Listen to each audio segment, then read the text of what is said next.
I'm mad about you. You're mad about me. A couple of fools running wild, aren't we? Hey, this is Final Clown Podcast, episode 78. I am your host, Dennis Wirth. September 22nd, 2020. Hey, we kicked it off with Mad About You, and who's the big star from that show? We're here to discuss Mr. Paul Reiser. As always, Final Clown Podcast brought to you by G Vegas Buffalo Sauce. Hit the website, www.gvegas.webs.com. Have some buffalo sauce shipped right to your house. Go local. Support the local company. The big chains got enough money, man. Go local, and if you mention that Dennis Wirth sent you over to the website, they'll give you no discount whatsoever, but buy it anyway because they're still local, you know what I'm saying? Of course you know what I'm saying. All right, Paul Reiser, man, known for the 1980s sitcom My Two Dads, and probably best known for his NBC sitcom Mad About You. Yeah, geez, Mad About You. That's going way back there, but I did get into the show for a while. It was one you had to watch. It was on, it was funny, made you laugh, and once it got you hooked, you kept watching, and that's why it stuck around for so long. Also, in addition to TV, lucrative film career. 1982, he started out with Diner, which was really where he made a name for himself. 1986, Aliens. And that was one of the better Alien movies. I believe it was Aliens 2 he was in, which shows you what a good actor he was, because he was a comedian and you loved him in, Mad About You and the roles that he played. And in Aliens, he played the bad guy, and he made you absolutely hate him. You wanted to punch him in the mouth yourself, and that's when you know you're a good actor, when you can make people love you or hate you, depending on the character you're playing. One we all as kids would have dreamed about being in, one of the all-time comedy classics. 1984 Beverly Hills Cop, and 1987 Beverly Hills Cop 2. Yeah, man, Eddie Murphy, that was breaking ground at the time. Started filling stadiums with comedies, and that was one of my favorite comedies of all time, Beverly Hills Cop. The big hit of the time, and he was in it, man. You're having your name associated with that movie. You're at the top of your game. 2014, he was a part of the movie Whiplash and part of the Amazon video series Red Oaks. And how much can we say that? The old Netflixes and the Amazons and the Disney Pluses, boy, they're all taking over the big movies. They're taking over comedy. Everybody's going online. Television and movies are going to be a thing of the past. It's going to be a home thing, and and the internet's bringing it to you. It used to be, hey, the big stars were on, the movies, and then, the little people trying to make, small budget films, well, they're on YouTube. Well, not anymore, okay? Not anymore. Now all the big stars are coming over to Netflix. They're getting all the big name comedians. I mean, they're shelling out millions of bucks, but everybody's subscribing to them. They're making that money back tenfold, or they wouldn't be doing it. So, everybody's going to the internet. So, it's easy, it's simple. It's at your disposal. It's at your fingertips. The world's at your fingertips. So, are we becoming lazy as a people? You could make that argument. Or is it just convenience is taking over? It's much more in the fast-paced society we live in. I don't have time to go to the movies, but you know what? I'm a little tired for that. But I can sit in my recliner and just tap in a few words on my computer and watch a movie, and that's a whole lot easier, okay? Let's see. He opened his own production company, Nuance Productions. That was inspired by a line from the movie Diner. His character, I guess, said he didn't like the word nuance, and then he named his company Nuance. So there's a little twist for you wouldn't have known. Now, again, we mentioned that he was in the Amazon video series Red Oaks. Well, he was also in the Netflix series Stranger Things and the Kamowski Method on the second season of that. So, Amazon videos, Netflix videos, where else you going? I don't know. Yeah, geez, I mean, Aliens, Beverly Hills Cop 2, Beverly Hills Cop the original, yeah, Aliens, he was in one of the better Aliens too. 3, Aliens is a really weird 3, man. They crashed on a planet with a bunch of freaking weirdos in a prison, and that was a weird movie, but Aliens 2, I mean, that was a much better rendition, I thought, of it. Hey, man, Sigourney Weaver, Eddie Murphy, those are some names to be connected with right there. Nothing wrong with that stuff. And, later on in his career, moving to everybody's going the internet. So, look for my movie. The world needs a new superhero coming out on the internet. God knows when we'll be filming for probably next year, but when it comes out, you look for it because it's happening, baby. Let's see. He went to Brighamton University where he majored in piano. He was also an established musician in addition to being an actor. While he was at the university studying piano, he was also active in student theater, which I assume is where he grew his love for performing. He found his love for stand-up comedy during college breaks. These kids are looking for stuff to do. You want to hang out? He went and hang out at the local comedy clubs, tried it out. The New York comedy clubs during spring break or whatever from college. While everybody else was partying, he was down at the comedy clubs working out his love for stand-up. And hey, it's a party in its own. Some people go to the beach and have a party. Some people go to a comedy club and have a party. So if you like to laugh, you go to the comedy club. I like to laugh myself. I don't mind hanging out at comedy clubs. It's where you mingle with your friends, okay? If you have a love for comedy, you love doing comedy, but you love listening to comedy. And that's why we do Funny Like Clown podcast, because we're talking about comedy. If nothing else, you talk about comedy. His breakout role was in Diner. That was his first movie, where he really had the breakout role. And, I'm a big fan of Sam Kinison right behind me here. And I remember he was going to do his first, major movie. It was called A Took. And, we read the script, and he said the movie was so friggin' bad he wouldn't do it, and the company ended up suing him. But he said, you make one bad movie in this town, you'll never work again. So, I mean, he hit lightning, with his first movie. He got lucky, and that leads to bigger things, where had the movie Diner flopped, he probably wouldn't have got the opportunity to do much more, because then he's a bad risk. So, make the most of your first opportunity and everything, because you may never get a second, okay? And,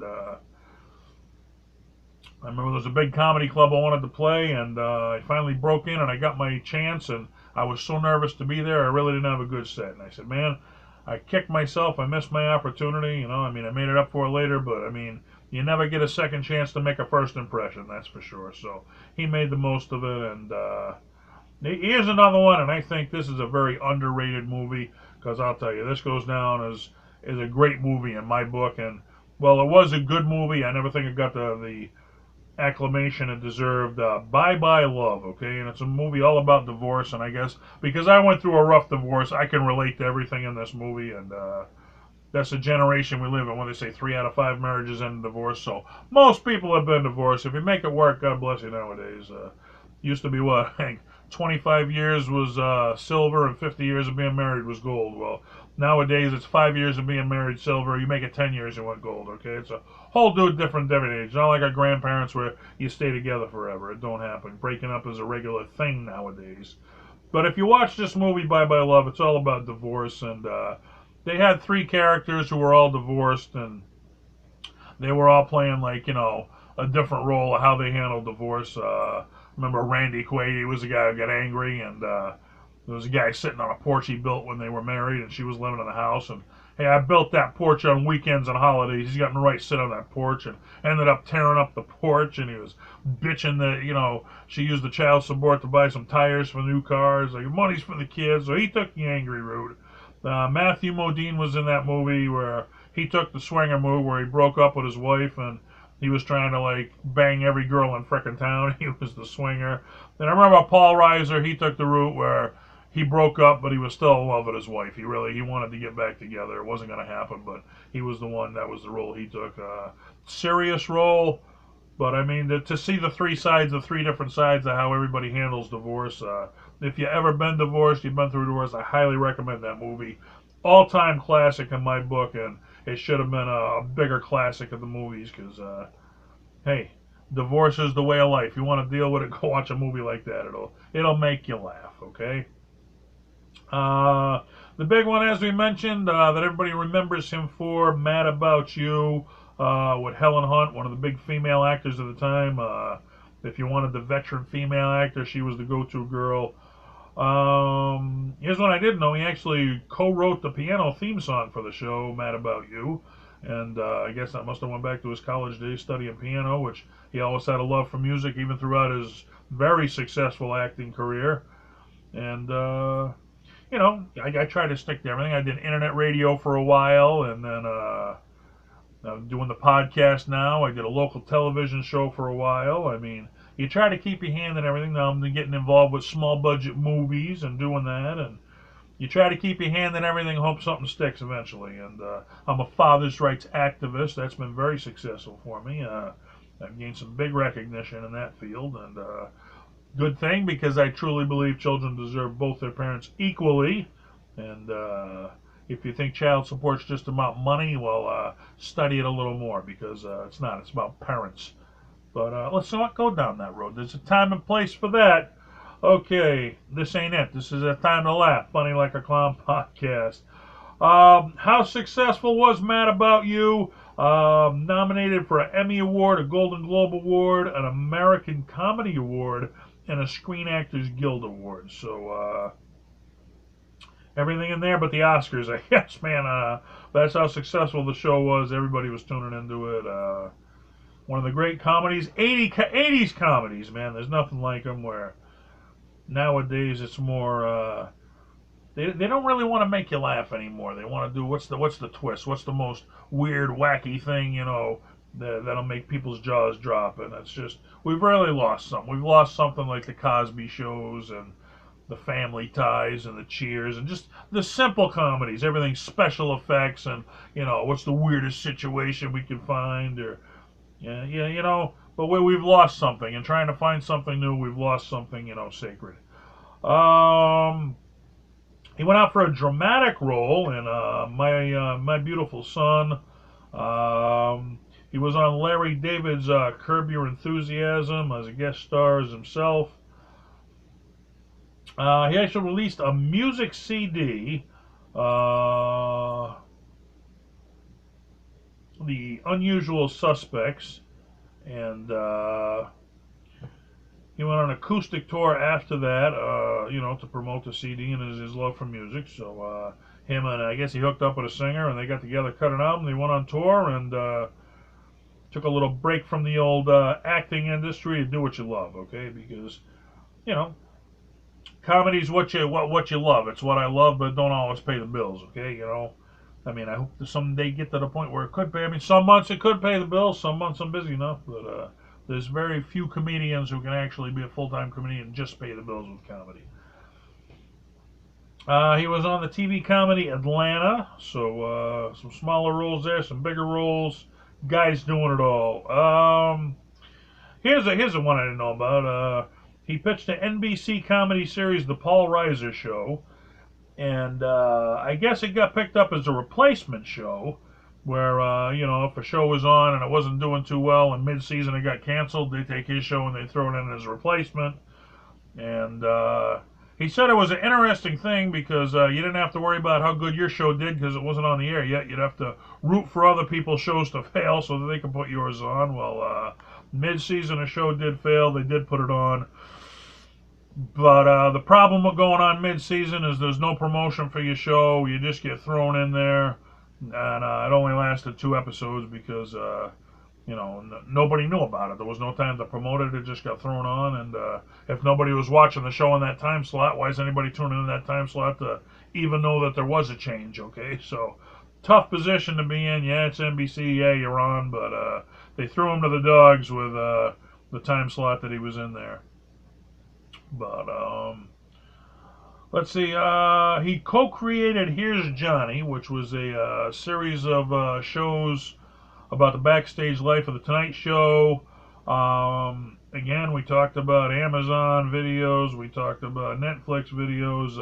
This was an original series that was made for CISO, which I guess was another online company at the time, but it collapsed. After it collapsed, here's another one that got put on Hulu. So where are the stars going? They're going to Amazon, they're going to Hulu, they're going to Netflix.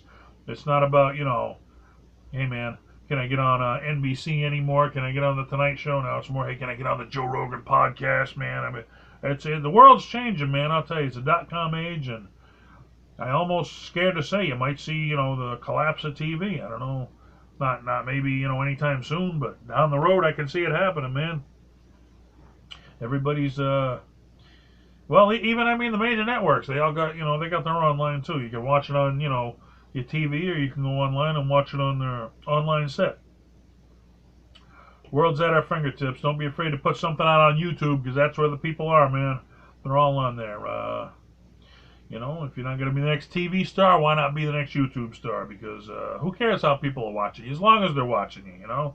Would you rather be on NBC on a show that nobody watches, last 2 episodes like him getting thrown to the wolves, or on the most popular, YouTube series of all time? And what was it? The Karate Kid. They started out 2 seasons of Cobra Kai on YouTube Red, and turned into a big series, man. Everybody's tuning in to watch it. They can't wait to see it, so just goes to show you don't have to get on TV to be a star anymore.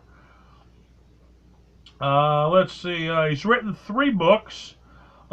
First book was called Couplehood. It was about his real-life marriage and how he dealt with married life.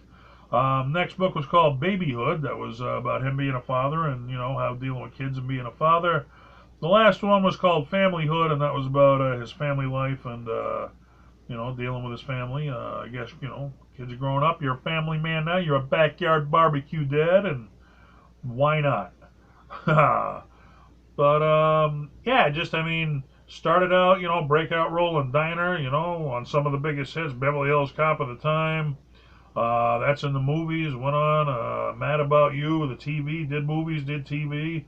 Now he's on internet, staying relevant. What else can you ask for in a career?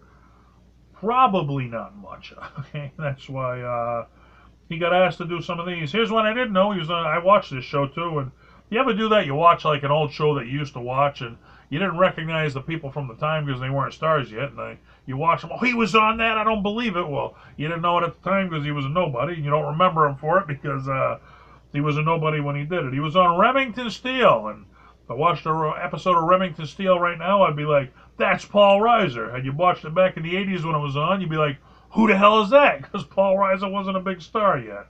So it's always cool to see what led up to them getting their big breaks. On Walt Disney's Wonderful World of Color, and who knows what that was all about. And the politically sectary world would have to be in Walt Disney's The Wonderful World of Black Color, because you can't just say, or white color, because you can't just, there is no color. It's just people, man, okay? It should be The Wonderful World of People, not color. I don't even know what it's about. Could be animation color for all I know. I'm not that up on Disney, what Disney's doing. He got to host the 37th Annual Grammy Awards, and if you're getting asked to host the Grammy Awards, you're at the top of your game, folks. Somebody's liking you. How much are they liking you? Saturday Night Live invited him to be the host, and they don't just ask anybody to host Saturday Night Live. You got to be at the top of your game. So put out some comedy series. He did some stand-up comedy. I remember he released those.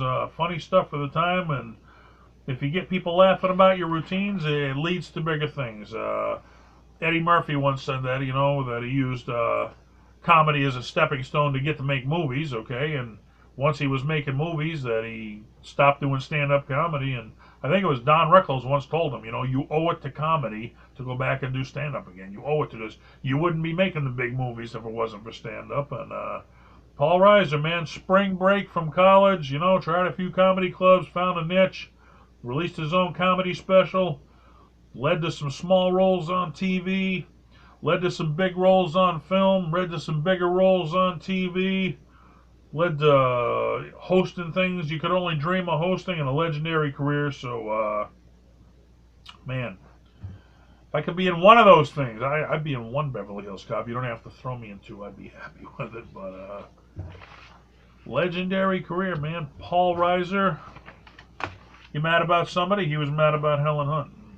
I remember, one of those shows he was talking about, just character, but they had been married for years, and I guess he found out that when they first started dating, they weren't an official couple yet. Supposedly she slept with another guy, and he was acting, and you could see his eyes get glassy, and he's like, no, I don't want to walk home together. I walk home by myself. And I was believing it, man, like it's just a TV show, but that's how good of an actor he was, that he made you buy into the role. You could love him, you could hate him.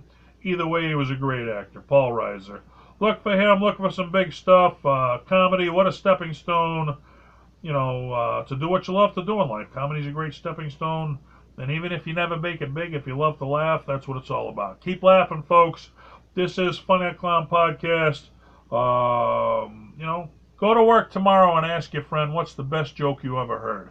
And when he tells you that joke, tell him that was funny. But then you take it and go tell it to somebody else. And I guarantee you, the person you tell it to, they're going to tell it to somebody else. And it's going to keep a big chain of laughter going because everybody likes to tell a good joke.